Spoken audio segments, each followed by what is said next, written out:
ഇത് തിരഞ്ഞെടുപ്പിൻ്റെ കാലമാണ്. പത്രങ്ങളിലും ചാനലുകളിലുമൊക്കെ ധാരാളം എക്സിറ്റ് പോളുകളും അതുപോലെ തന്നെ പ്രീ പോൾ സർവേ റിസൾട്ടുമൊക്കെ ആരധികാരത്തിൽ വരും, ആര് ജയിക്കും, ആര് പരാജയപ്പെടുമെന്നതിനെക്കുറിച്ചൊക്കെ നടത്തുന്ന ഒരു കാലം. ഈ തിരഞ്ഞെടുപ്പ് വിശകലന രീതികൾക്കൊക്കെ തുടക്കം കുറിക്കുന്ന അല്ലെങ്കിൽ അതൊക്കെ പ്രതിപാദിക്കുന്ന ഒരു പഠന ശാഖയുണ്ട്. സെഫോളജി എന്ന പൊളിറ്റിക്കൽ സയൻസിൻ്റെ ഒരു ഉപവിഭാഗം. ഗ്രീക്ക് പദം ആയിട്ടുള്ള വോട്ട് എന്ന അർത്ഥം വരുന്ന ഗ്രീക്ക് പദത്തിൽ നിന്ന് ഉത്ഭവിച്ചിട്ടുള്ള സെഫോളജി എന്ന ആശയം എന്ന വിദ്യാഭ്യാസ പഠന മേഖല പിന്നീട് ആദ്യകാലത്തൊക്കെ ഗ്രീക്കിൽ കല്ലുകൾ കൊണ്ട് വോട്ട് ചെയ്തിരുന്ന ഒരു കാലത്ത് നിന്ന് പതുക്കെ പിന്നീട് നമ്മൾ ഇന്ന് കാണുന്ന ജനാധിപത്യ പ്രക്രിയയിലേക്ക് പേപ്പറിൻ്റെ കണ്ടെത്തലോടുകൂടെ ബാലറ്റ് പേപ്പറും പിന്നീട് ഇത് വോട്ടിംഗ് മെഷീനിലേക്കും ഒക്കെ മാറിയ ഒരു കാലം. ഈ കാലത്ത് ആദ്യകാലത്ത് 1950 ആദ്യമായിട്ട് ഇന്ത്യയിൽ ഈ ഒരു സെഫോളജി എന്ന ഒരു പഠനശാഖയുടെ ആപ്ലിക്കേഷൻ ആദ്യമായിട്ട് നടക്കുന്നത് നമ്മുടെ ഫസ്റ്റ് ഇലക്ഷനിലാണ്.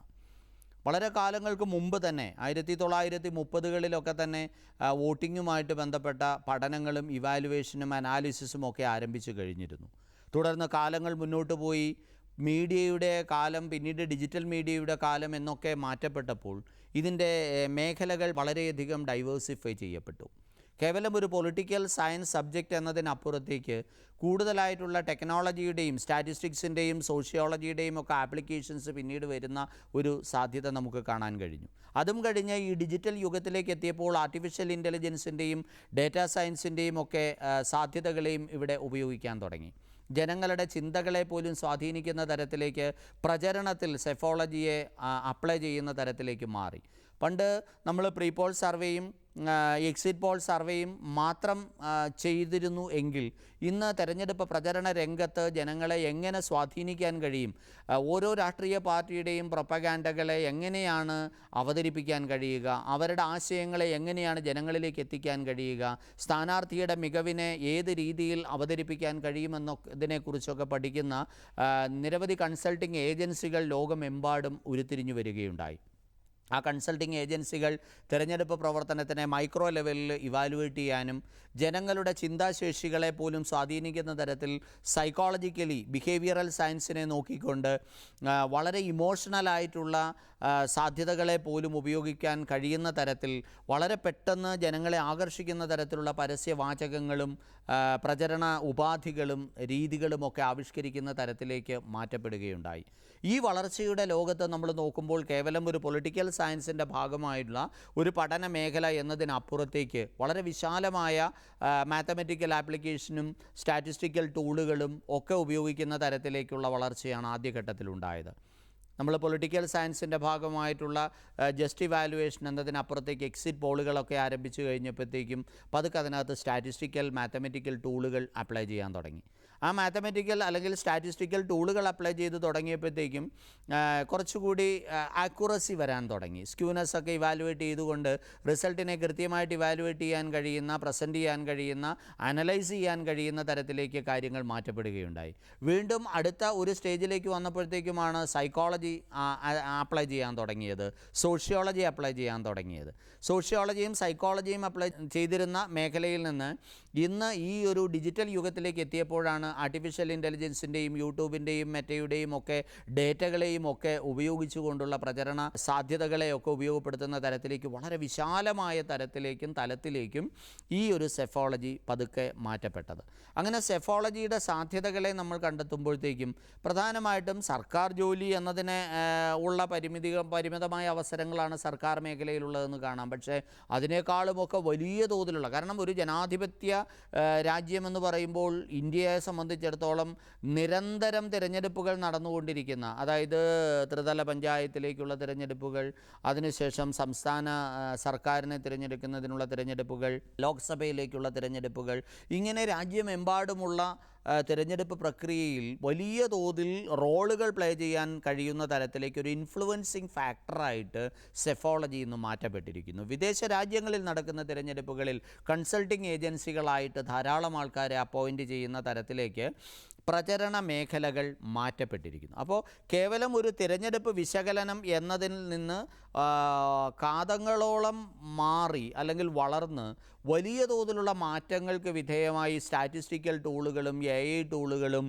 അടക്കം മെഷീൻ ലേണിങ്ങും ഡേറ്റാ സയൻസും ഒക്കെ ഉപയോഗിച്ചുകൊണ്ട് നമ്മുടെ ചിന്തകളെ പോലും സ്വാധീനിക്കുന്ന തരത്തിലേക്ക് സെഫോളജി മാറ്റപ്പെട്ടിരിക്കുന്നു. അപ്പോൾ ഒരു ഹ്യൂമാനിറ്റി സബ്ജക്റ്റിൻ്റെ കൂടെ ടെക്നോളജിയെയും ഒക്കെ സയൻസ് ടെക്നോളജി അടക്കമുള്ള മേഖലകളെ കൂടെ ഇൻ്റഗ്രേറ്റ് ചെയ്തുകൊണ്ടൊരു മൾട്ടി ഡിസിപ്ലിനറി മേഖലയായിട്ടത് മാറ്റപ്പെട്ടിരിക്കുന്നു.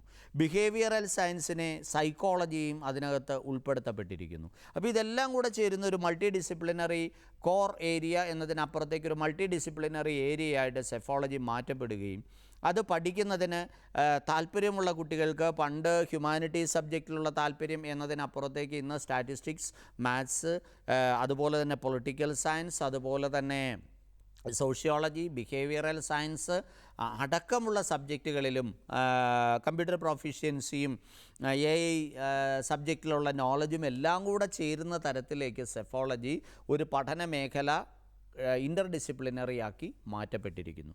തൊഴിലവസരങ്ങൾ തേടിപ്പോകുന്നതിനേക്കാൾ ഉപരി കൂടുതലായി നമുക്ക് സ്വന്തമായി തന്നെ തുടങ്ങാൻ കഴിയുന്ന അല്ലെങ്കിൽ ചെയ്തു കൊടുക്കാൻ കഴിയുന്ന നല്ല പ്രോജക്റ്റുകൾ ഏറ്റെടുക്കാൻ കഴിയുന്ന ഒരു മേഖലയായിട്ടൊരു തൊഴിൽ സംസ്കാരം മാറ്റപ്പെടുകയാണ്. ഇവിടെ ശരിക്കും പറഞ്ഞാൽ ഇലക്ഷൻ പ്രചരണം വലിയ തോതിലുള്ളൊരു ഇക്കണോമിക് മൂവ്മെൻറ്റിനെ സഹായിക്കുന്ന തരത്തിലേക്ക് വലിയ തോതിൽ പണത്തിൻ്റെ ഇടപെടലെന്ന് പറയുമ്പോൾ ഇൻവെസ്റ്റ്മെൻറ്റ് നടക്കുന്നു. ഈ ഒരു മേഖലകളിൽ ധാരാളം ആൾക്കാർക്ക് തൊഴിൽ കൊടുക്കുന്നു.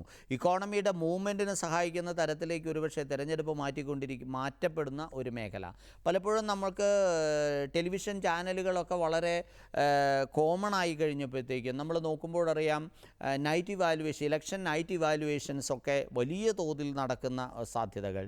അതേപോലെ തന്നെ ഓരോ തെരഞ്ഞെടുപ്പിൻ്റെയും സാധ്യതകളെ, വോട്ടിംഗ് പെർസെൻറ്റേജിനെ ഒക്കെ തലനാരിഴ കീറി വിശകലനം ചെയ്തുകൊണ്ട് ആര് വിജയിക്കാൻ സാധ്യതയുണ്ട് എന്നുള്ള ഒരു കണ്ടെത്തൽ നടത്തുകയും ഏതാണ്ട് നല്ലൊരു ശതമാനം കൃത്യമായിട്ട് നടത്തുന്ന സർവേകളൊക്കെ ഏതാണ്ട് ഒരു 90-95% ഒക്കെ ആക്യുറസിയോടുകൂടെ കംപ്ലീറ്റ് ചെയ്യാൻ കഴിയുന്നത് ഇത്തരത്തിലുള്ള ടൂളുകൾ കൂടെ അതിനകത്ത് അപ്ലൈ ചെയ്യുന്നത് കൊണ്ടാണ്. മനുഷ്യൻ്റെ മനസ്സിൻ്റെ ചിന്തകളെ സ്വാധീനിക്കാനും അവരുടെ മാറ്റങ്ങളെ ഉൾക്കൊള്ളാനും അതൊക്കെ വിലയിരുത്താനും കഴിയുന്ന തരത്തിലേക്ക് ഇത് മാറ്റപ്പെട്ടിരിക്കും. അപ്പോൾ ഇതെങ്ങനെയാണ് നമുക്ക് ഈ സെഫോളജിയിൽ ഒരു കരിയർ സ്റ്റാർട്ട് ചെയ്യാൻ ആഗ്രഹിക്കുന്ന ഒരു കുട്ടിക്ക് പഠനം നടത്താൻ സാധിക്കുക?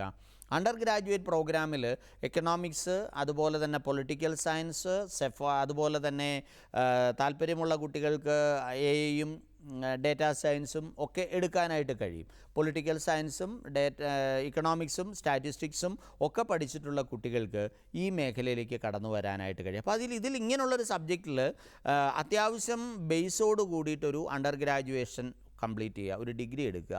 അതിനുശേഷം പോസ്റ്റ് ഗ്രാജുവേഷനിലേക്ക് പോകാം. പൊളിറ്റിക്കൽ സയൻസിൽ, ബിഹേവിയറൽ സയൻസിൽ, പോപ്പുലേഷൻ സ്റ്റഡീസിൽ, സോഷ്യോളജി അടക്കമുള്ള സബ്ജക്റ്റുകളിലൊക്കെ, ഡേറ്റ അനാലിസിസ് പോലുള്ള സബ്ജക്റ്റുകളിലൊക്കെ പോസ്റ്റ് ഗ്രാജുവേഷൻ എടുത്തതിന് ശേഷം ഈ കുട്ടികൾക്ക് ഇത്തരത്തിലുള്ള പഠന തൊഴിൽ മേഖലയിലേക്ക് കടന്നു വരാനുള്ള അവസരം നമ്മുടെ നാട്ടിൽ ഏറെയാണ്. അല്ലെങ്കിൽ നമ്മുടെ ലോകമെമ്പാടുമുള്ള സാധ്യതകളുടെ വലിയ കാരണം ഇന്ന് ലോകം ഒരു വളരെ സിമ്പിളായിട്ട് എവിടെ നിന്നും മീഡിയ കൺട്രോൾ ചെയ്യപ്പെടുന്ന തരത്തിലേക്ക് മാറ്റപ്പെട്ട് കഴിഞ്ഞിരിക്കുന്നത് കൊണ്ട് തന്നെ മൾട്ടി ലാംഗ്വേജ് സ്കില്ലൊക്കെയുള്ള ഒരാളെ സംബന്ധിച്ചിടത്തോളം മറ്റ് രാജ്യങ്ങളിലെ തിരഞ്ഞെടുപ്പുകളെയും നമുക്ക് വിശകലനം ചെയ്യാൻ കഴിയുന്ന തരത്തിലേക്ക് മാറ്റപ്പെട്ടിരിക്കുന്നു. അപ്പോൾ ഇതൊരു വലിയ തൊഴിൽ മേഖലയായിട്ട് വരും കാലഘട്ടത്തിൽ വരാൻ പോകുന്ന ഇതൊരു നിരന്തര പ്രക്രിയയാണല്ലോ. എല്ലാ 5 വർഷം കൂടുമ്പോഴും ഇന്ത്യയിലാണെങ്കിൽ ഇലക്ഷൻ നടക്കും, മറ്റ് ചില രാജ്യങ്ങളിലാണെങ്കിൽ 4 വർഷം, മറ്റ് ചിലയിടത്ത് 3 വർഷമൊക്കെ കൂടുമ്പോൾ ഇലക്ഷൻ നടക്കുമ്പോൾ ആ ഇലക്ഷൻ പ്രോസസ്സ്, ഒരു ഇലക്ഷൻ പരാജയപ്പെട്ട് കഴിഞ്ഞാൽ അടുത്ത ഇലക്ഷന് വേണ്ടിയിട്ടുള്ള തയ്യാറെടുപ്പുകൾ രാഷ്ട്രീയ പാർട്ടികൾ നടത്തുന്നു. അതുപോലെ തന്നെ അതുമായി ബന്ധപ്പെട്ട തുടർ പ്രവർത്തനങ്ങൾ നടത്തുന്നതിന് വിജയിച്ച സ്ഥാനാർത്ഥികളും പരാജയപ്പെട്ട സ്ഥാനാർത്ഥികളും സമയം കണ്ടെത്താനും അതിനു വേണ്ടിയിട്ടുള്ള എഫേർട്ട് എടുക്കാനും തയ്യാറാകുന്നു. അപ്പോൾ ഇതൊക്കെ ചാനൽ ചെയ്യാനും പ്ലാൻ ചെയ്യാനും കഴിയുന്നത് യഥാർത്ഥത്തിൽ സെഫോളജിസ്റ്റുമാർക്കാണ്. അപ്പോൾ ഈ ഒരു മേഖലയിലേക്ക് പഠനം ആഗ്രഹിക്കുന്നുവെങ്കിൽ തീർച്ചയായിട്ടും ഇതൊരു ഹ്യൂമാനിറ്റീസ് സബ്ജക്റ്റാണ്.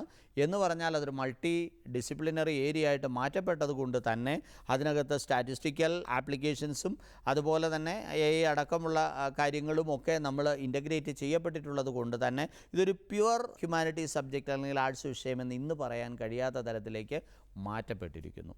വളരെ ഭംഗിയായിട്ട് കാര്യങ്ങളെ ഉൾക്കൊള്ളാൻ കഴിയുന്ന അനലിറ്റിക്കൽ സ്കിൽ, അതുപോലെ തന്നെ ലാംഗ്വേജ് സ്കിൽ, അതുപോലെ തന്നെ സ്റ്റാറ്റിസ്റ്റിക്കൽ ടൂളുകൾ അപ്ലൈ ചെയ്യുന്നതിനുള്ള മികവ്, ഡാറ്റ ഇൻ്റർപ്രിട്ടേഷൻ പോലുള്ള മേഖലകളിലുള്ള മികവ്, പൊളിറ്റിക്കൽ സിറ്റുവേഷൻസും പൊളിറ്റിക്കൽ ഹിസ്റ്ററിയിലുമുള്ള ധാരണകൾ, ഇതെല്ലാം മനസ്സിലാക്കാൻ കഴിവുള്ള, ഇതിനോടൊക്കെ താല്പര്യമുള്ള ഏതൊരു കുട്ടിക്ക് വേണമെങ്കിലും ഈ ഒരു വലിയ തിരഞ്ഞെടുപ്പ് പഠനവുമായി ബന്ധപ്പെട്ട വോട്ടിംഗ് മേഖലയിലെ ട്രെൻഡുകൾ കണ്ടെത്തുന്നതുമായി ബന്ധപ്പെട്ട മേഖലയിൽ പ്രവർത്തിക്കാൻ കഴിയും. മൈക്രോ ലെവൽ ഇൻഫ്ലുവൻസേഴ്സ് ആകാനായിട്ട് സാധിക്കും. അതുപോലെ തന്നെ ജനങ്ങളുടെ ഇമോഷണൽ തിങ്കിങ്ങിനെ സ്വാധീനിക്കുന്ന തരത്തിലുള്ള പ്രവർത്തനങ്ങൾ ആവിഷ്കരിക്കുന്നതിന് വേണ്ടി സജസ്റ്റ് ചെയ്യാനായിട്ട് സാധിക്കും.